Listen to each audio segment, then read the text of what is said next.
Hey there, movie fans. We are going live today with, for your consideration, our weekly award season show that is only found right here on Collider Video.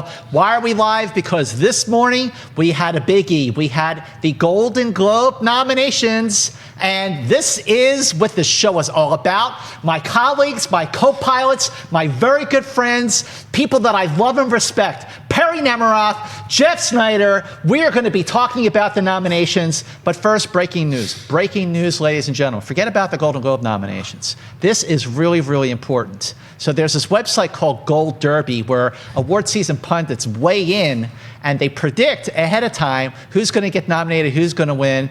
And for her very first time as a member of Gold Derby, this one right here, this one scores 84%. She had the second highest percentage of nominations out of 40 people. Normally I'm super confident in this stuff, but for some reason it was not in the forefront of my mind. And when I got that email, I turned to you, I'm like, wow, look at what just happened. I'm very proud of you, Perri. Like the fact that the leading Gold Derby prognosticator is from Collider's FYC show. That says a lot. We know what we're talking about on this show. I was driving maybe just in Perri. and I'm checking my email. I'm not supposed to do that, but I was at a traffic light. And I see Tom O'Neill, who runs Gold Derby. He's like, congratulations, Perri Nemiroff, Collider. I'm like, well, Perri, normal activity. All right, well, let's cut right to the chase now and get right into the nominations here. Vice was the most nominated film with 6 nominations. What do you think of that, Jeff Sneider? I am shocked. I'm shocked because the movie is not very good.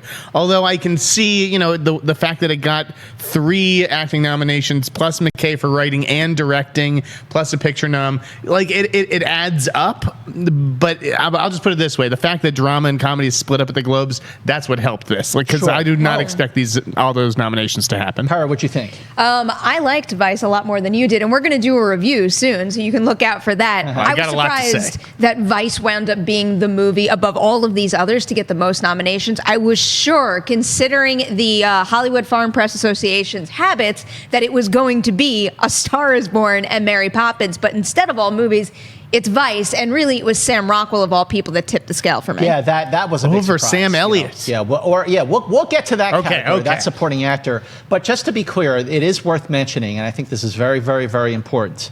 So in terms of the predictor of the Academy Awards, I feel like people do give the Golden Globes, while it's a great award show to watch, in terms of credibility, let's look at the numbers here. You have 90 members of the Hollywood Foreign Press, which votes for the Golden Globes. Many of them, well, all of them, they write about movies, but they don't make them. Versus now, how many members do we have in the Academy now with all the rules that have changed and the push for diversity and equality?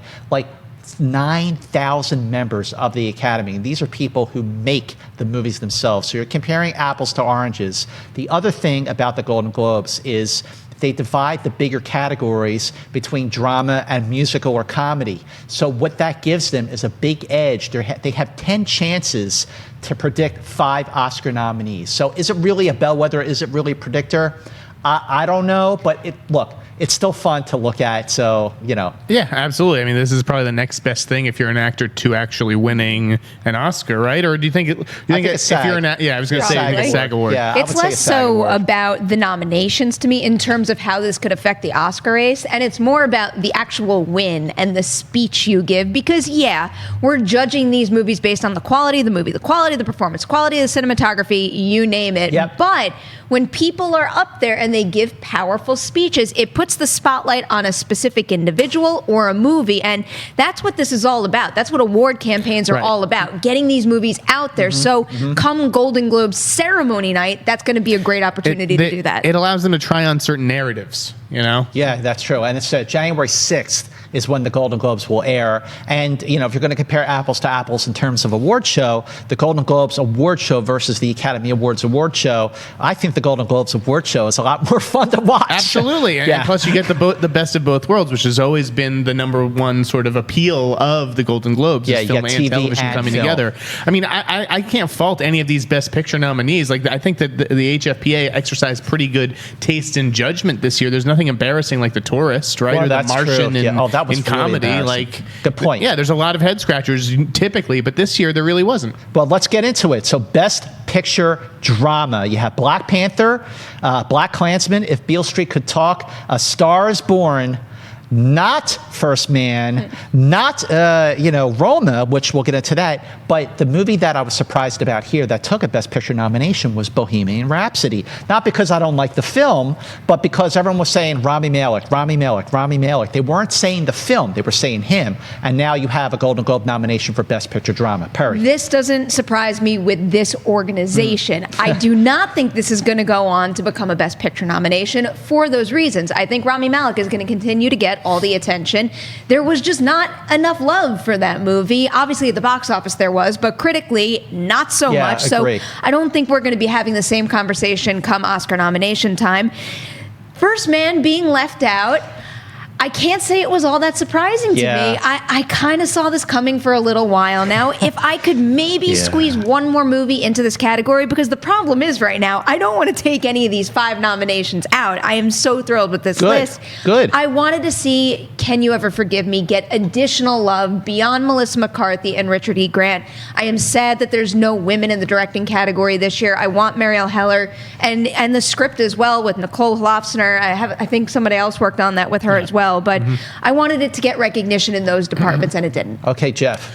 So I kind of disagree with Perri. I'm not on Bohemian Rhapsody. I think that it might. I think that it is still alive in the Best Picture race. Best Picture for Oscars. Okay. I think that today's nomination really helps it. So in the latest Gurus of Gold, I'm not on Fancy Gold Derby, but I'm a guru, and I was in the last episode the only person suggesting that Bohemian Rhapsody is still in the conversation for a Best Picture nomination. I think, critics had their issues about the veracity of the film and things like that, but audiences are loving it. Yeah, more than 500 I don't know which way worldwide. The Academy could go. Perry's right. They could choose to ignore it. The Bryan Singer stuff that they may take personally in a way that the HFPA didn't.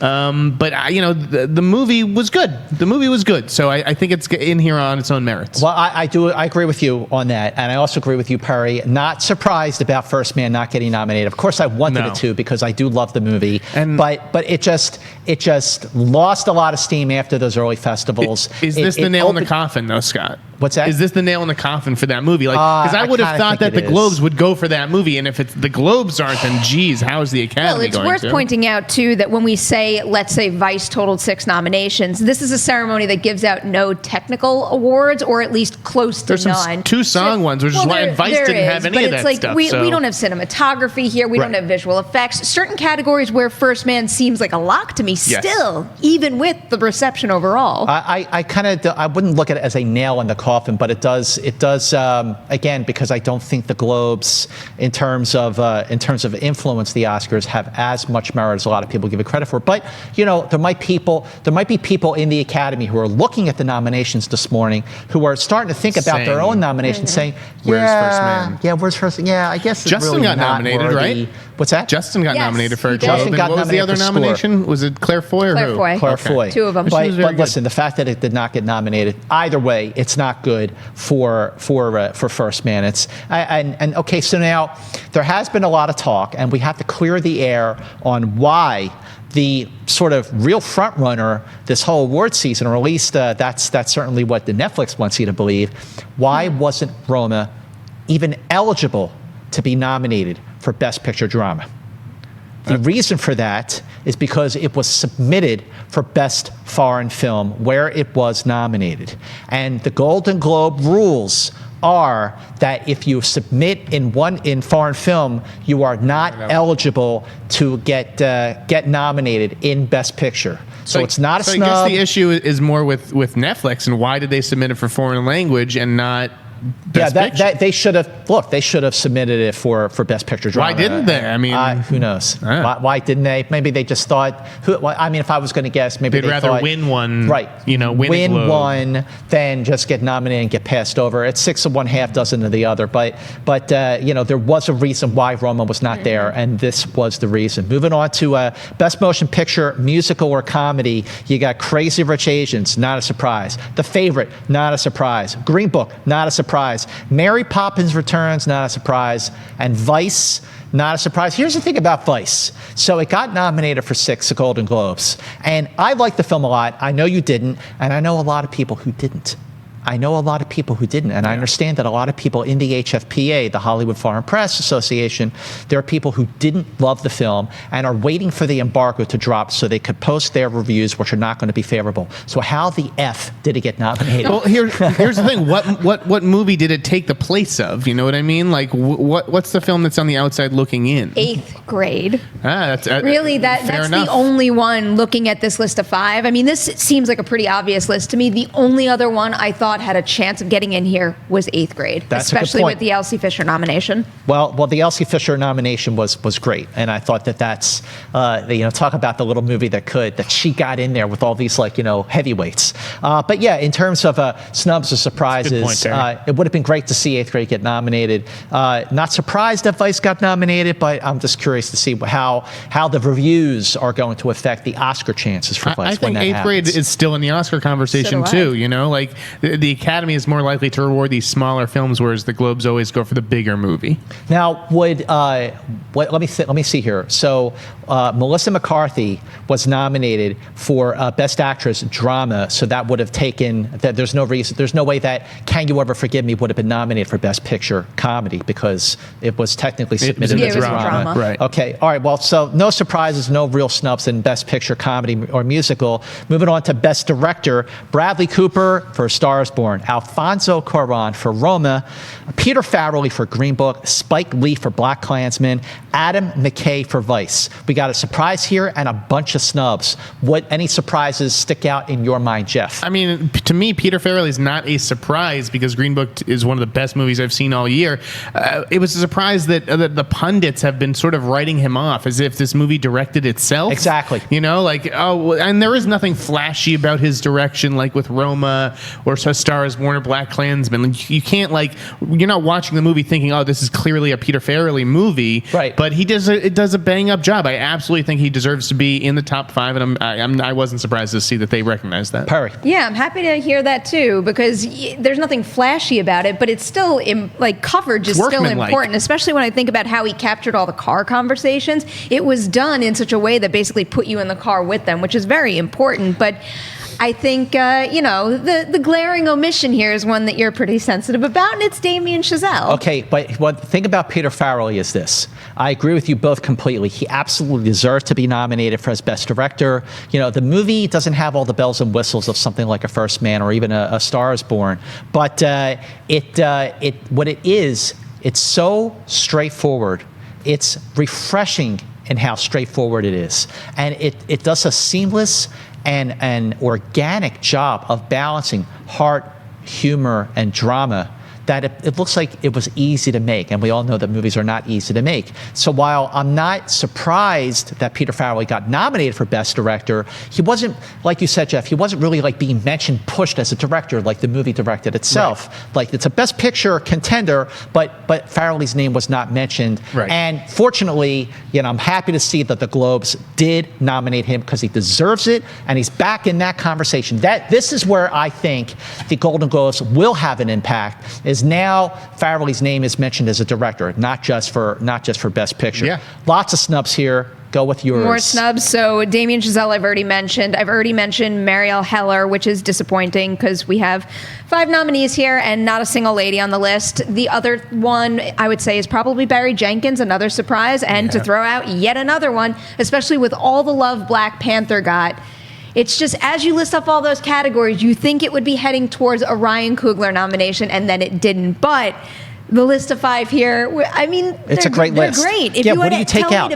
Exactly. If you told me to do that, I'd have a very tough time picking I just someone. think Vice is so messy. McKay tries to do all these different things. It's heavily stylized, as was The Big Short. But to me, this was a case of style over substance, and I was just very surprised to see him in there over people like Ryan Coogler and Yorgos Lanthimos as well with The Favorite. Exactly. Yeah. Again, I didn't love either of those movies, but I did think that they were better made than Vice was. All right. So take out, in your case, let's say you take out Adam McKay.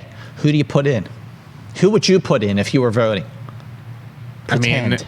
I I mean, I'd put in like the director of Beautiful Boy or American Animals, but really, that's me. Okay, so you wouldn't even go with some of the no, definitely not. But I mean, I would leave back Peter Farrelly in because, like I said, I think he absolutely 100% Cooper and Cuarón it. are locks. If I was going to take out Adam McKay, I would probably put in Yorgos Lanthimos.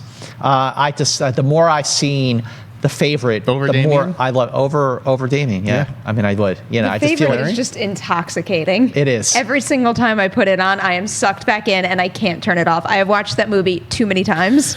But I gotta say, it is a travesty that no women were nominated for director. But what do you put in there, right? What do you put in over the Can't have this nominees? conversation, Scott. Can't have this conversation. If you're going to look at it's not a travesty. Take out Adam McKay. What movie directed by a woman? What I think female director the two that could have been in contention is Marielle Heller, and maybe given the fact that Nicole Kidman got the nomination for Destroyer, that could have been in there, because I also think Destroyer is a pretty well-directed movie too.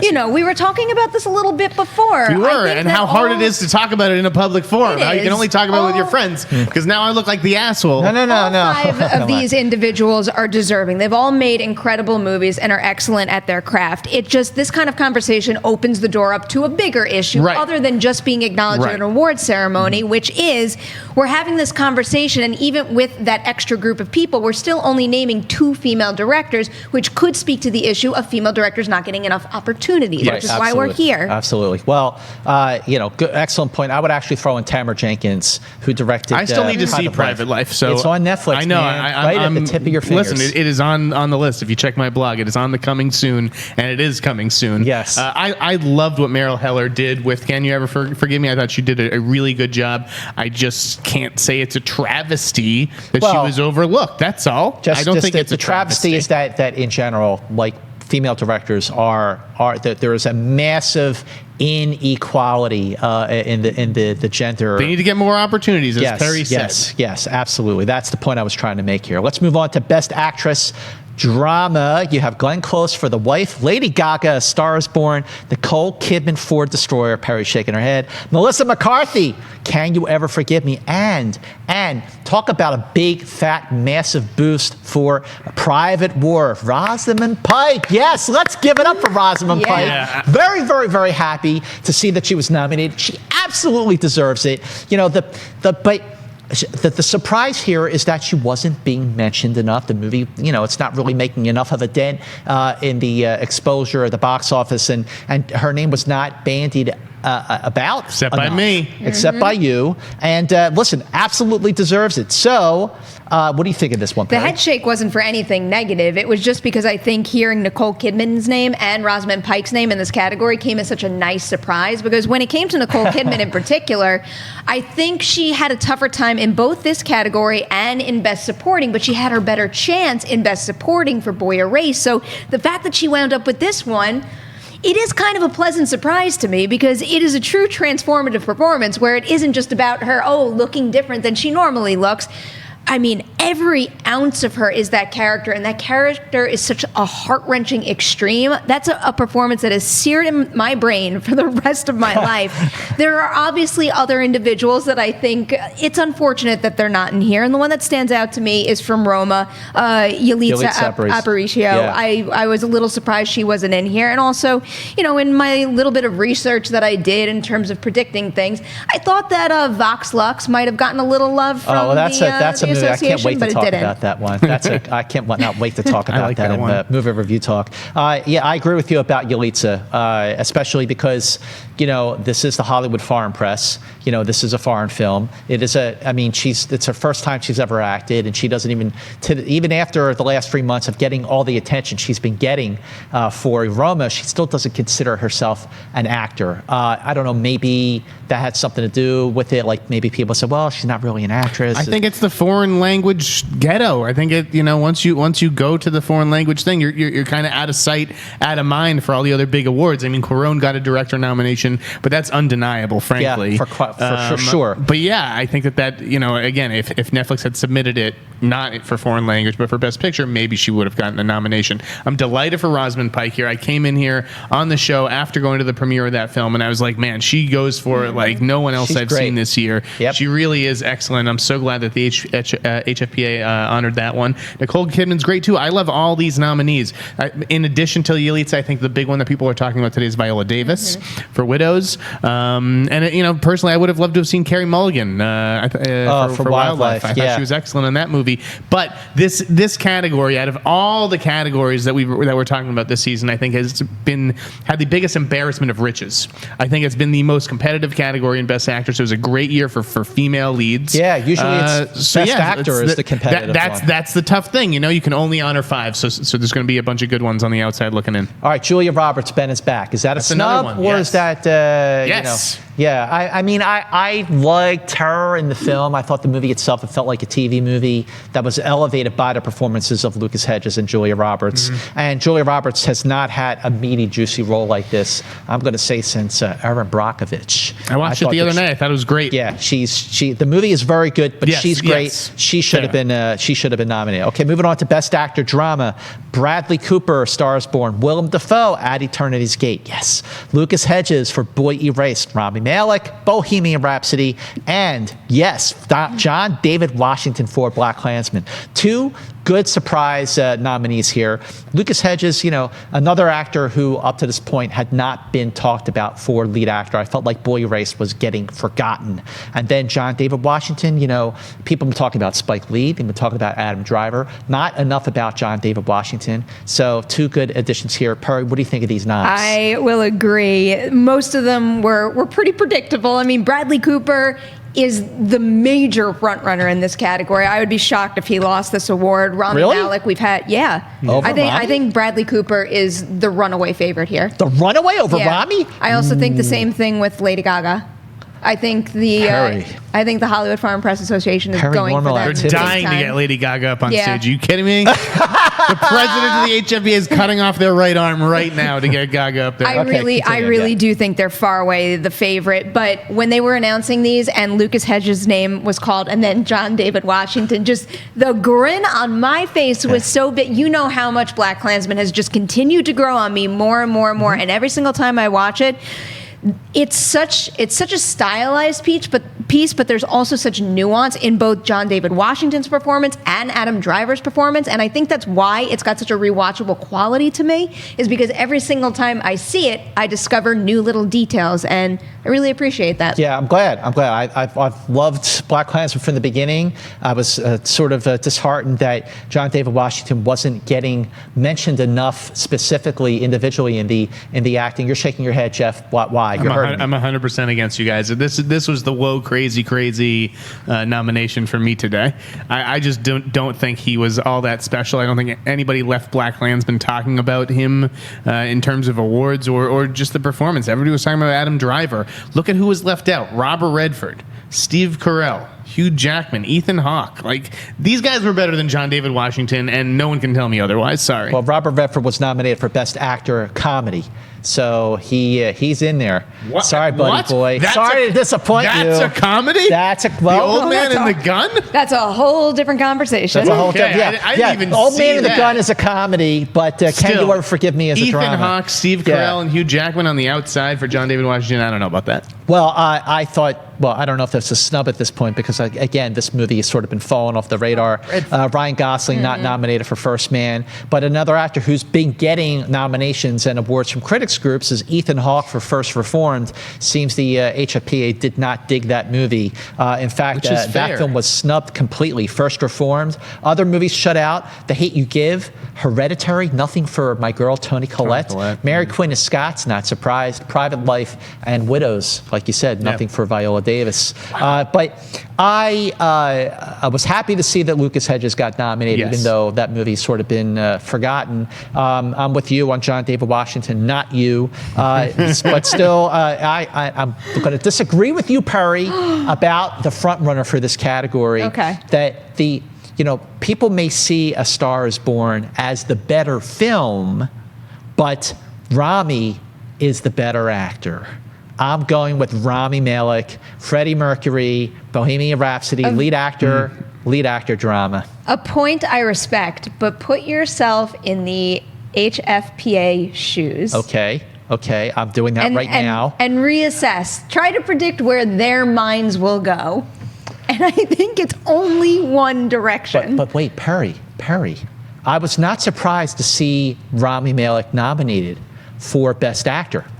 I was surprised to see Bohemian Rhapsody nominated for Best Picture Drama. So if the movie is seen as that good by the HFPA, maybe Rami has the chance. Plus, Sam Elliott was snubbed. Right. All right. Plus, Rami Malek has 2 other Globe nominations for Mr. Robot. All right. You know what? Let's sell this right now, Perri.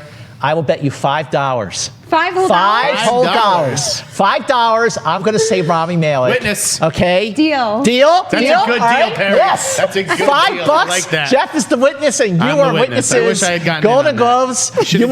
We will see a picture on Twitter of money changing hands on January 6th. All right. Can we talk about this Redford thing, though? Because I just realized that. Go ahead. I thought, because I was looking for him in drama. Okay, so he's nominated for lead actor in a comedy. What? The movie was charming. It had a bit of like this Wes Anderson-y vibe to it, I suppose, but I wasn't like slapping my knee or anything. I see The Old Man as a Gun as more of a drama than Can You Ever Forgive Me, which I see more as a comedy. Having said that, you also have Bohemian Rhapsody and A Star Is Born in Best Drama, not Best Musical, even though it's not like a musical. There's a whole lot of music in it. I was talking about this on ET Live this morning, and I have just the most positive spin on this drama versus musical or comedy conversation I could possibly put on it, and it's that it's never going to get solved. You can never have 2 distinct categories for the same thing, for let's say Best Motion Picture, and ever be able to confidently and make everybody happy in where you sort everything. And that's actually a good thing, because that means all the movies that we're getting aren't easily boxed into one particular genre. You have a movie that could conjure so many different types of emotions and fall in so many different genres, and we got to get her a publicity job. She's putting a good spin on this thing. No, she is putting a good spin on it. But no, I mean, like, you're right. I think this is an unsolvable argument, but definitely a good conversation, a provocative conversation to have about how to identify some of these movies. This does feel like a Christian Bale versus Viggo Mortensen thing, right? Absolutely. In this category, yeah. I mean, Lin-Manuel Miranda feels like and also ran. I think that he's just like a Lady Gaga, someone who they wanted to get on the telecast. So we're talking now Best Actor musical comedy. Best Actor comedy All right, musical. so we got Christian Bale for Vice, Lin-Manuel Miranda for Mary Poppins Returns, Viggo Mortensen for Green Book. There we go. Robert Redford for Old Man and the Gun, and John C. Reilly, surprise nominee. It was great to see him show up. I saw Stan and Ollie this week, and I really liked it. It's very good. He was fantastic, and he's had a great season. It's not just this movie, but also Sisters Brothers. He's so good in Sisters Brothers too. Yeah. It's that was another one I would have liked to have seen him get a little bit of love for. Right. Who's winning? It's coming down to Christian Bale and Viggo Mortensen. I don't think there's any question about that. It's definitely between those two. And again, going back, Jeff, to what we're talking about, how some members of the HFPA, I mean, it got nominated, but it has its detractors, and they're just sort of like waiting for the embargo so they can post their reviews. To me, the Bale's performance in Vice is about the makeup, and he doesn't get the moments that Gary Oldman had in his makeup, where he like transcended the makeup as Churchill in Darkest Hour. I don't think Bale's Cheney gets those moments here. Any snubs here? Any snubs in this category? Because I mean, we got a couple surprises with Redford and Reilly. I was a little surprised that Ryan Reynolds wasn't nominated, just because for Deadpool 2? Well, because they gave him the nomination before, so that was the other one. And then again, Private Life, Paul Giamatti getting knocked out, because I know they had moved him in categories, because I think he was submitted for supporting, and they moved him to Best Actor. So I was thinking maybe that's because they're paying attention to it and they were going to give it a little love, but that movie ended up with nothing. It feels like wishful thinking from critics, that movie. I'm just not hearing any buzz on Private Life. Well, Green Book did get, again, you know why you're not hearing enough talk about Private Life? Netflix, and they have higher priorities. Netflix is throwing so much money at Roma, 22 July, and it goes back to my argument how people don't see the movies on Netflix as movies, and a lot of people don't know these movies are even there. There's a problem with that. Well, you could also say the same thing, not to go too far off track, I think, with Disney right now, because I feel like we're not getting the loudest campaign for, let's say, Ralph Breaks the Internet or Incredibles 2, because they're so heavily focused on, let's say, Mary Poppins and Black Panther, and maybe the time will come for those two animated movies, but I haven't really heard all that much about those two in this category with them pushing for an award. Well, as far as it's animated, given. I think that we just saw recently the movie that deserves to win. We'll get to that category in a second. Going to Best Actress in a Musical or Comedy, Emily Blunt, Mary Poppins Returns, Olivia Colman for The Favorite, Elsie Fisher for 8th Grade, Charlize Theron, yes, for Tully, and Constance Wu for Crazy Rich Asians. We already talked about Elsie Fisher. Welcome, nominee. I'm so happy about that. For her. Yes. So delighted. Another one I'm very happy about is Charlize Theron for Tully, because that movie is still in my top 10 of the year. That's another one that has gone largely overlooked. I mean, other things I'm excited about in this category, Emily Blunt.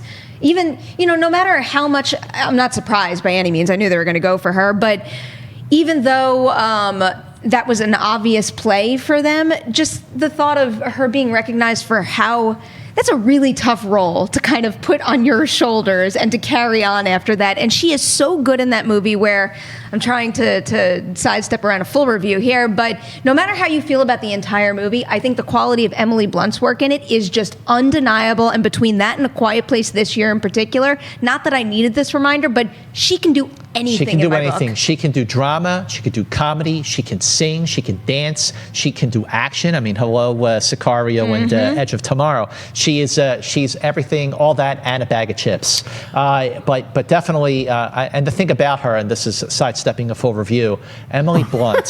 Guys, this is not a Mary Poppins review. We just want to make that very clear, Disney. But Emily Blunt, to reprise a role made famous by Julie Andrews, Oscar-winning turn in the 1964 original, and she made it her own. I didn't think about Julie Andrews watching Mary Poppins Returns. I was in the moment with Emily Blunt. She's sensational. Which day in 1964 did that come out? Do you remember? It was the beginning of 64. I just know it was the beginning of 64. I don't know the date, but it was 64. But Charlize Theron, this movie came out in April? Yeah. And here is another case, Jeff, where I think a nomination from the HPA for a Golden Globe could put her back in the consciousness of Academy voters. I hope so, Scott. I thought she was tremendous in Tully, which I saw at Sundance. Oddly enough, I think that this category is kind of between Blunt and Coleman, and yet I'm rooting for the other three contenders. I love Charlize. I thought Elsie was great in 8th Grade, and I hope that people don't just see that as, well, the nomination is the reward there. She should legitimately be in the conversation to win this. And I was absolutely charmed and delighted by Constance Wu and Crazy Rich Asians, so it was great to see her name pop up too. Let's move on to Best Actress in a Supporting Role. Amy Adams for Vice, Claire Foy, First Man, Regina King, If Beale Street Could Talk, Emma Stone for The Favorite, Rachel Weisz for The Favorite.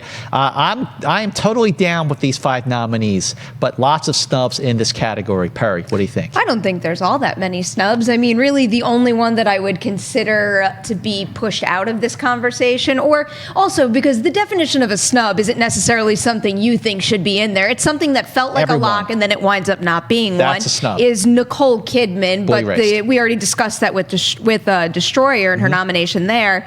I am just beyond thrilled about The Favorite and that all 3 of them got nominations. That's all I want to see the rest of this award season. So that has me super happy. And really the other 3, if I was in control, this is the category. This is the lineup I would put together for this category. That's amazing. On the Gold Derby thing, these are the 5 I picked, so I was good with the category. What do you think? Our taste in movies is just so different, because honestly, I would go 0 for 5 here. 0 for 5. I did If I Had a Ballot yesterday. What would your 5 My ballot would be Natalie Portman for Vox Lux, Nicole Kidman for Boy Erased, Michelle Yeoh for Crazy Rich Asians, Maura Tierney for Beautiful Boy, and Elizabeth Debicki for Widows. So none of these 5 really impressed me. Portman would have been lead. No, but Academy, I think she's going supporting. Really? I just like Amy Adams was very underwhelming to me in Vice. Regina King was good in Beale Street, but again, I cannot wait until we do our Vice review. I got a lot to say about this. The Favorite, like they were both good in The Favorite, but I didn't like love either one of them. Same thing with Claire Foy. I don't love any of these. I will say that Michelle Yeoh, because of just how well that movie did, again, it's the foreign press, she's a legend. I mean, she is. She was so good. She is, and she was not nominated for supporting. She offered the movie that's gravitas to me. I feel like that's a snub. All right, moving on to supporting widows, man. Supporting actor, best supporting actor. I mean, here's a snub in this category. Yes, all right. Do you want to read them first? Yes. All right. This has to be the most glaring snub of the entire line. Okay, hang on. Hold that thought there. Paranormal Activity. Best actor in a supporting role: Mahershala Ali, Timothy Chalamet, Adam Driver, Richard E. Grant, Sam Rockwell. And where the hell is Sam Elliott? Where is he, Perri? Yeah, this one was really utterly shocking to me. I could not believe, of all people, he was the one pushed out of this category. And I am also shocked. So you guys clearly know that I like Vice at this point. But after I had seen Vice, I had almost written off all the supporting performances. Not Amy Adams, but talk about Steve Carell and also Sam Rockwell. I didn't think it was going to happen anymore. And then there's Sam Rockwell. And it's not that Sam Rockwell gives a bad performance. I just think the way that character is written into that interpretation of the story, I did not walk away thinking about anything but, wow, he made a good Bush, you know? Yeah, he imitated Bush. Exactly. He did not personify Bush. Oh, man. Yeah, I agree with that. The I was wrong surprised. Sam was nominated here. The wrong Sam was nominated. No, I'm with you. I thought Sam Elliott for sure should have been nominated. A lot of people are saying he should have won. Where's Michael B. Jordan? Michael B. Jordan. Oh, well, you're right. If there was any surprise in this category, it should have been that. Yeah. Now, listen, I think this is an otherwise solid category. Yet another nomination along the line here of these critics groups and awards things for Richard E. Grant and Mahershala Ali, who I feel like is the one to beat. He was better in Green Book, more range than he was in Moonlight, and he won the Oscar for that, and he won everything else for that too. All right, let's move on to Best Motion Picture Animated Feature. We have nominees: Incredibles 2, Isle of Dogs, Mirai, which I did not see, Ralph Breaks the Internet, and Spider-Man Into the Spider-Verse. And I'm just going to call it now. Spider-Man absolutely deserves to run away with every animated feature award for 2018. I freaking love this movie. Can you let Jeff talk next so I can Jeff, go. No, I like Spider-Man a lot. Do I think it's the top 10 movie of the year like half The Office does? No. Why? I think it's going to be close with both the Globe and the Oscar between this and Incredibles 2. Which I think is a very worthy sequel of the original. I saw Ralph Breaks the Internet the other night. It was charming, but it kind of lost steam in the second half. I haven't seen Mirai. Isle of Dogs I was not a fan of. So I think it's between Spider-Man and Incredibles 2. The animation in Spider-Man is gorgeous, and unlike anything that we've seen before, I may give the slight edge in terms of overall movie to Incredibles 2. That's all. Perri? I feel very strongly about this. I actually don't necessarily know if Spider-Man Into the Spider-Verse is going to crack my top 10. It's going to come very, very close. I adored that movie. And when I look at this lineup, I did not like I Love Dogs all that much, which shocked me as an intense dog lover that will watch any dog movie out there. Well, it's almost. Wes's worst movie. I haven't seen Mirai either, but when I look at Incredibles 2 and Ralph Breaks the Internet, I liked them both, but when I throw Into the Spider-Verse, I'm thinking, let's say all of the stories are right here. Then you toss in the fact that the animation for Into the Spider-Verse is like all the way up there doing all these innovative things where all of these frames are just drop dead gorgeous, and just the respect they pay to the Spider-Man brand while growing it too, and just the pillars of what it means to be Spider-Man and wearing the mask. There is just so much to that movie that doesn't just make it a great animated movie of 2018. It's a great movie that's going to affect a ton of fans out there, Spider-Man fans and Spider-Man newcomers. Plus, it's going to change the game for animation. That is why it's not just a nominee, but it's a winner. I can't argue with any of that, but to me, Scott, it felt like a Saturday morning cartoon. I disagree. Sorry, Jeff. I love you like a brother, but I'm Team Perri on Into the Spider-Verse for all the reasons why I love this movie, you can be sure to watch me on Movie Review Talk because I'm reviewing it on the next show. But I love Spider-Man Into the Spider-Verse so much. It is not the Citizen Kane of Spider-Man movies. It's the It's a Wonderful Life of Spider-Man movies, and I have my reasons, so make sure you watch on Movie Review Talk, and I will tell you why, but I'm with you, this should win. Let's just get to Best Original Score and Best Original Song. Best Original Score, you had A Quiet Place, Isle of Dogs, Black Panther, First Man, Mary Poppins Returns. I would have actually not nominated A Quiet Place, and I would have put in its place if Beale Street Could Talk. Yeah, that was a snub. Same. I would have taken A Quiet Place out of that category and dropped it in the screenplay category instead, because Bertel deserved to be honored for some of his work this year, whether it was for Beale Street, which is probably the one I would have gone with, or even Vice. And then Best Original Song, Jeff, you got something to say about score? No, you know what? I don't love any of the nominees, but I might go with First Man there. That is one element of the film that I did like. Okay, well, I'll take that from you. Anything that you like about First Man, Jeff, I'll take it. And then Best Original Song, you have songs from Black Panther, Dumplin', I guess that's Dolly Parton, A Private War, Boy Erased, A Star Is Born, nothing from... Poppins. Nothing from Mary Poppins. I'm shocked. I was shocked too. I'm shocked because I forget the names now because I feel like the names are really complicated and I can't remember them. It's not supercalifragilisticexpialidocious, but there's one song that Emily Blunt sings that I thought was basically a lock for this category, so I'm shocked it's not there. But I also thought this could have been almost like a La La Land type situation where we could have seen 2 nominees in here for the song that Lin-Manuel Miranda does, which admittedly, I don't. Yeah, that one. I don't love listening to it as much, but when you pair it with what you see during that scene, that's where it really shines. So I'm surprised that it got no love in this category at all. You know, the music, the songs of Mary Poppins Returns. You know, I've seen the movie 3 times now, and the music does grow on you, and it definitely has. It's a love letter of sorts to the Sherman Brothers. Not as good as the Sherman Brothers, but definitely evokes some of that joy that they had. So. This is the most obvious category of the entire evening, and it is Shallow, Star Is Born. That is absolutely going to win. All the others, who cares? All right, so any post-mortem on the Golden Globes, which air on NBC on January 6th. All in all, they did a pretty good job, and I like the casting of Sandra Oh and Andy Samberg to host the show. Yeah. That's an intriguing pairing, I think. Did they present at the Globes or the Emmys recently together before? I think they were on stage presenting something recently. I don't know if it was a Globe or an Emmy. Well, before we end the show, we have to talk about the breaking news the announcement of who's hosting the Oscars. Perri, who is it, and what do you think? It's Kevin Hart. It's when they first announced it, it sounded like almost like an obvious choice to me, because we're always talking about the viewership ratings for an Oscar ceremony. And when you think about the kinds of movies that Kevin Hart is in, the fact that he has comedic chops and he knows how to command the stage like that, I'm not surprised they went that way. But the only reason I'm slightly disappointed, I have this guy to blame because you're the one that put this idea in my head and I can't shake it. Could you imagine an Oscar ceremony hosted by Elsie Fisher and Bo Burnham? Oh, well, I mean, I know, listen, I know why that was great stuff, but I mean, that's, sorry. I thought that would have been genius. I think, honestly, Kevin Hart. With his audience, you get all the young folks in. Kevin Hart will be great. Kevin Hart will be great. His energy will be great. I just want to pause real quick on Kevin Hart will be great. Let's come back to it. Oh, wait. Oh, right. No, never mind. Sorry.